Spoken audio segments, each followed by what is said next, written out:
Well, this situation is getting crazier and crazier. So now Jay-Z is under the gun.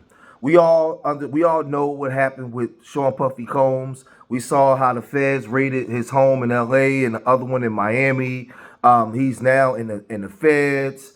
They're draining him for his money. They're taking everything. And everybody's been saying that Jay-Z was next. They coming for Jay-Z. They coming for the empire. And I was just sitting by land and waiting, just seeing what was going to happen. So now, all over the tabloids and all over the world, there's a 13-year-old minor.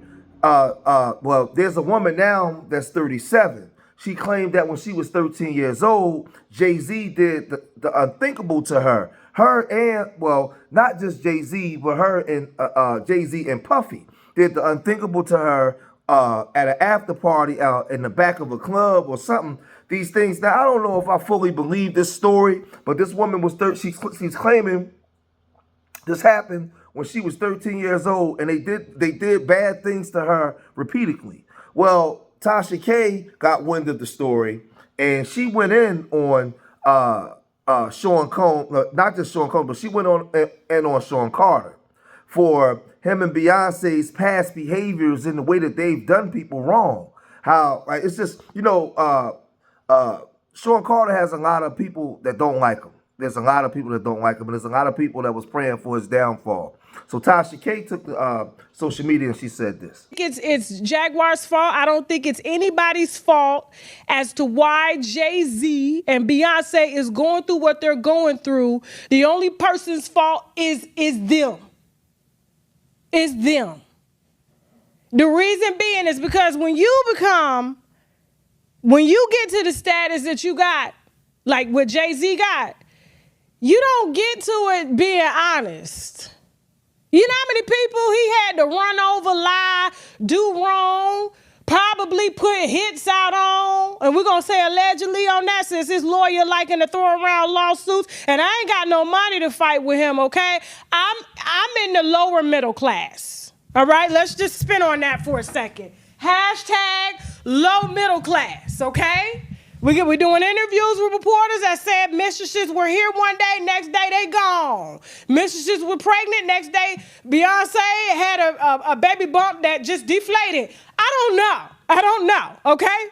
I don't. But when you spend your life, robbing Peter to pay Paul, lying, swindling people out of deals, manipulating people, using your fame, your money, your ego. I mean, for Christ's sake, the man grew up in the projects and sold dope.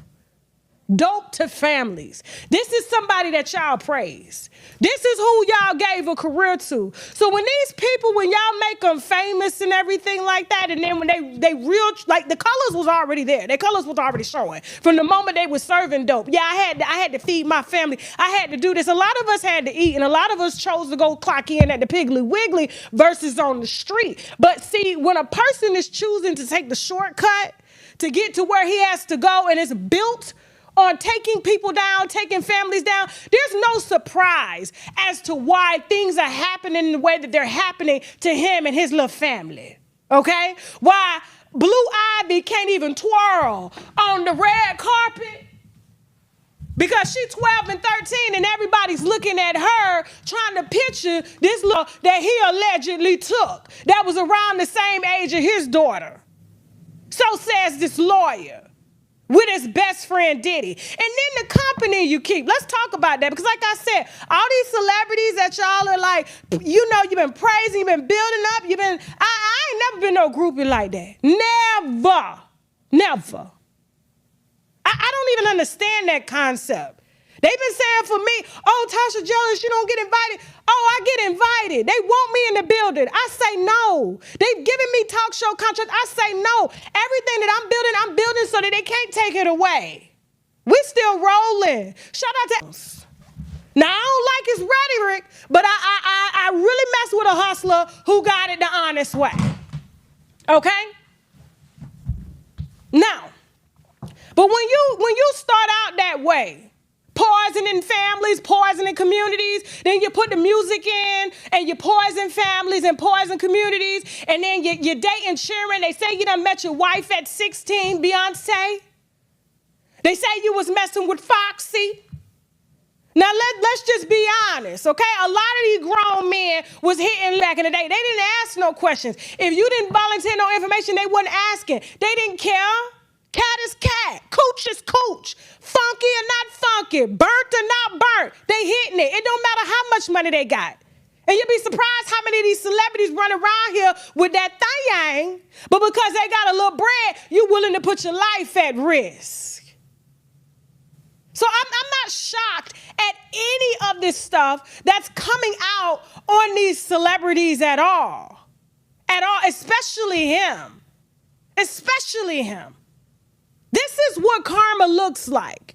It doesn't matter if you're guilty or not, but when you associate with people who are come on, like Diddy, Jay-Z, best of friends, birds of a feather flock together. Russell Simmons was in that group, all of them, Russell and Bali. If he was smart, he would take his little billions and go there too.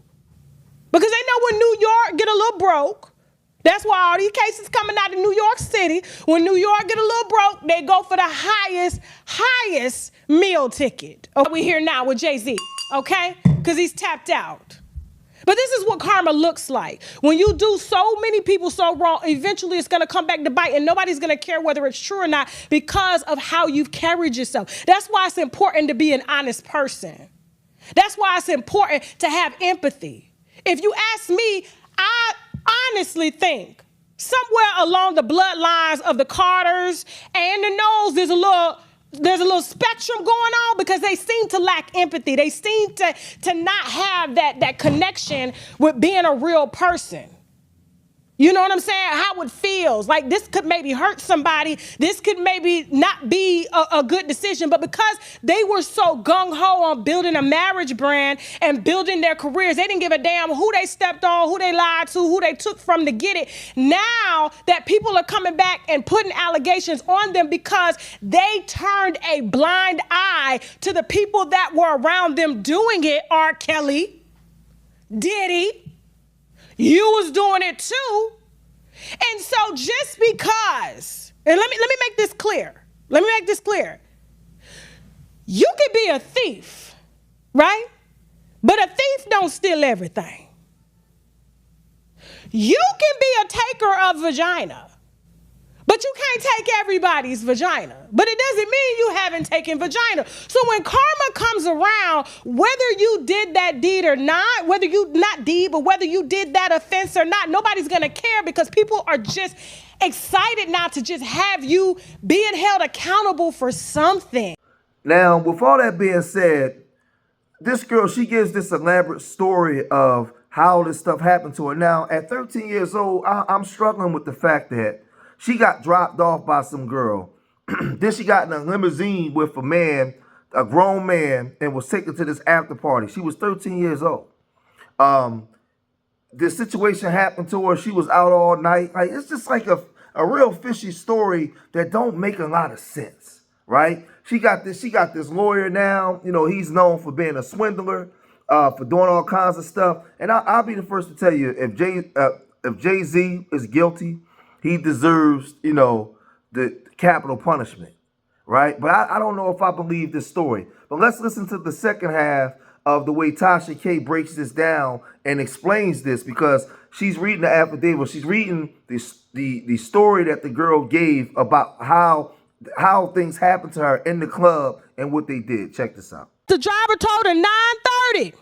Be in the parking lot, be ready. We gonna drop off Diddy after the award show, and I'm gonna come back and get you because it likes young girls. Jay-Z was just at it. And I'm going to tell you why he was at it. So on or around September 7, 2000, plaintiff, then 13 years old, had a friend drive her and drop her off near Radio City Music Hall in New York City so she could try to attend the Video Music Awards, VMAs. Attending the VMAs was on the plaintiff's bucket list. Now, I didn't know 13-year-olds had a bucket list. Later that evening, the plaintiff exited, returned to the same location, and waited to what seemed like a long time. The driver eventually returned and drove her to what he described as an after party. So she got in a car with a grown man that she did not know, that said he was going to take her to an after party at 13 years old. Okay. Now, after approximately 20 minutes, the plaintiff arrived at what she believed to be a large white residence with a gated U-shaped driveway. She said the driver took her to what she believed was a large white residence with a gated U-shaped driveway. Once inside, the two men asked the plaintiff to sign a document, which the plaintiff did not read, but which she now believes to have been a non-disclosure agreement. She was told that she could not discuss what happened at the party. She gave the men her name and signed the form and did not receive a copy. Okay?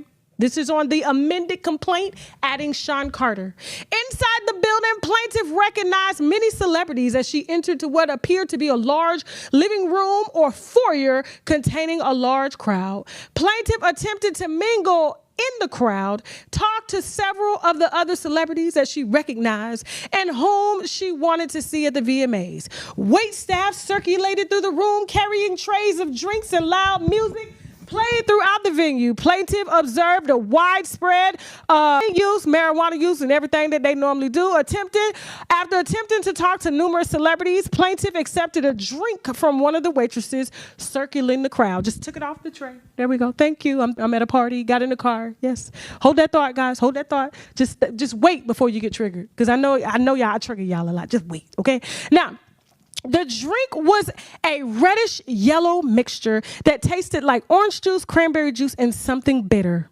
Okay. After drinking just a portion of that drink, the plaintiff began to worry, to feel woozy and lightheaded, making her need to lie down. Okay. A photograph of the actual exemplary container used by Combs and his agents, employees to insert GHB into alcoholic drinks, and he put an example, okay, of what it was. It was like a pen, and it looks like a penis-shaped, like, I don't know, container. But he's not saying that these are the actual ones, but this is what Diddy supposedly uses to, to get people ready to party, okay?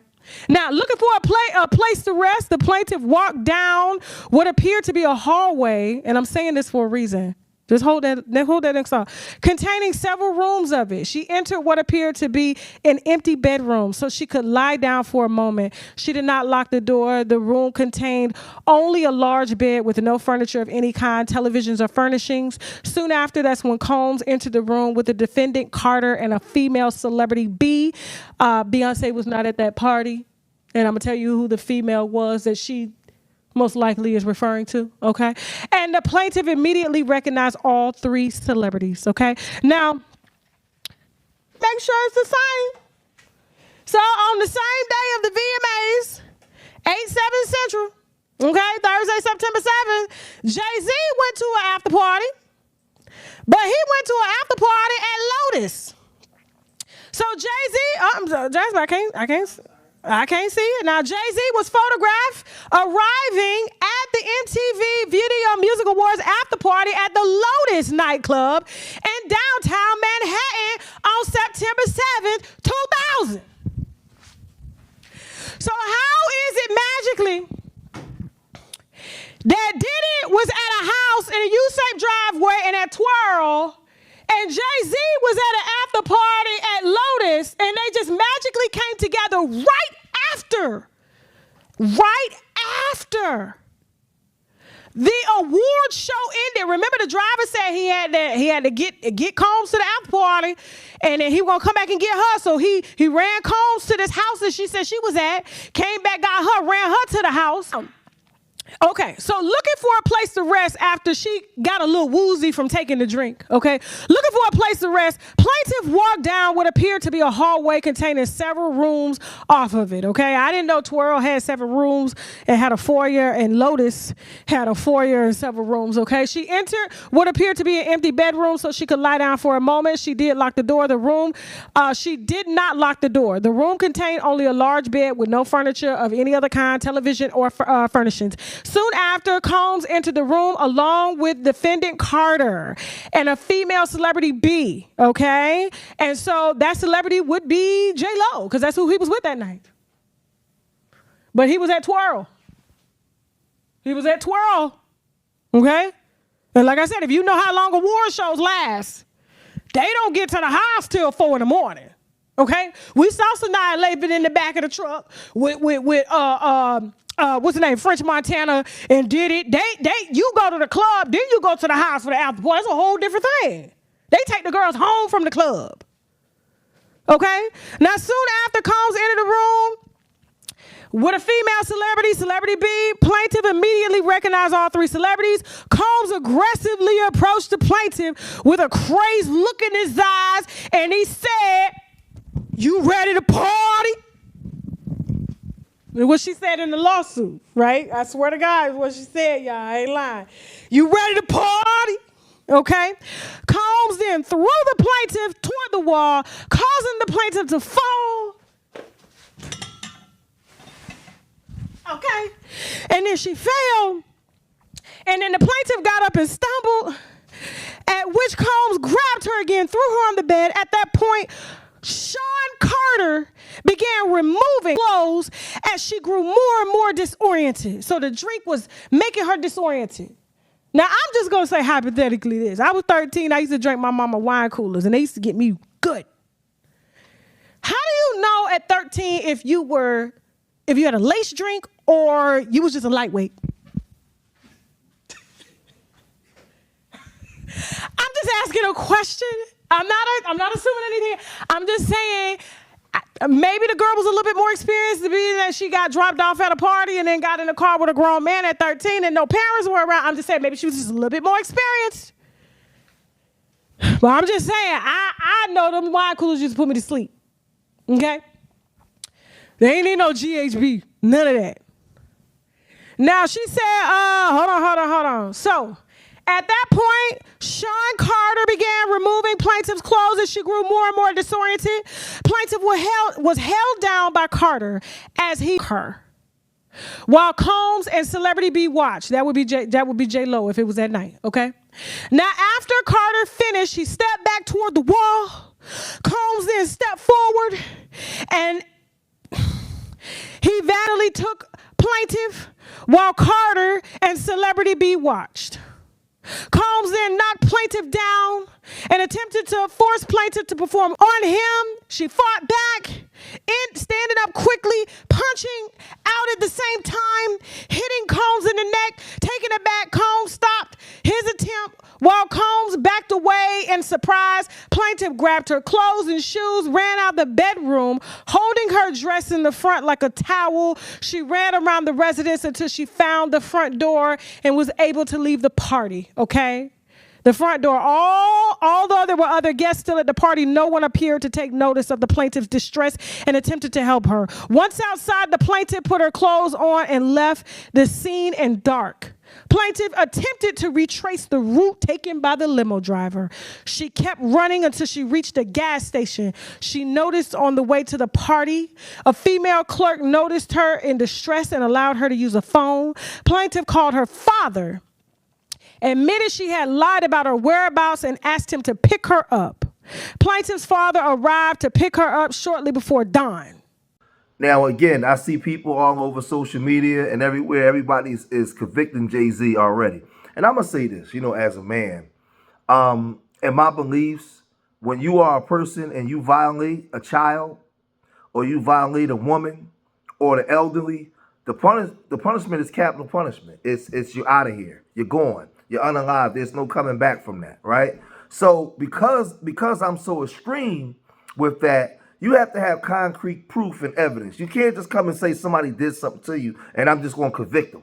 Because one thing about being accused of something like that as a man, even if you found not guilty in court, in a court of public opinion, you always going to be guilty amongst a lot of women. Because a lot of women, they start attributing what happened to them onto Jay-Z. What happened to you ain't got nothing to do with Jay-Z. We might not like Jay-Z as a person and like a lot of things that he's done, but I don't know if this story is true. I don't want to just put that type of jacket on a man if it's not true, if it's just a money grab. Because I'm seeing like all the smoking gun is whenever you want to take a powerful man down, you just come out with all of these alleged victims. and they don't have to say their names. They don't have to disclose their identities. Like, that stuff is fishy. I don't like. No, that's the smoking gun. That's the way that they know that they can get in and get the public perception on a person and take them down. So I'm not too sure about that. Now, as far as like his business practices and some of the things that he's done, I'm not the biggest fan of the Jigga Man, right? But I just, I don't know, man. Like I keep telling you guys, do not base your life around these athletes and entertainers and all the stuff that these people do, man, because they are not who they say you are. They're not who they say they are. They are boosted up by the corporations to project a certain image for you to buy products. I'm gonna say it again. They are boosted up and paid by the corporations, highly paid, for you to buy products. That's it. Like, they're, man, listen, man. You guys gotta wake up. You guys gotta wake up. They're selling music, they're selling drinks, clothes, and all, and the corporate structure is benefiting from that. And once they done with them, they dispose of them. They get rid of them because they got a new Negro coming in to take their place, man. And like I said, this girl is claiming she was 13 years old. She was in the club, and then she says her father, right? So you mean to tell me that there was no report done back in 2000? Your father came and picked you up. You told your father what happened, and your father didn't do nothing? This story, I don't believe the story. Ain't no way in the world. So you say that you lied to your father. He came and picked you up at dawn, 13 years old. So when you wasn't home, your father wasn't looking for you? My 13-year-old daughter, your father, like, I'm not believing this story one iota at all.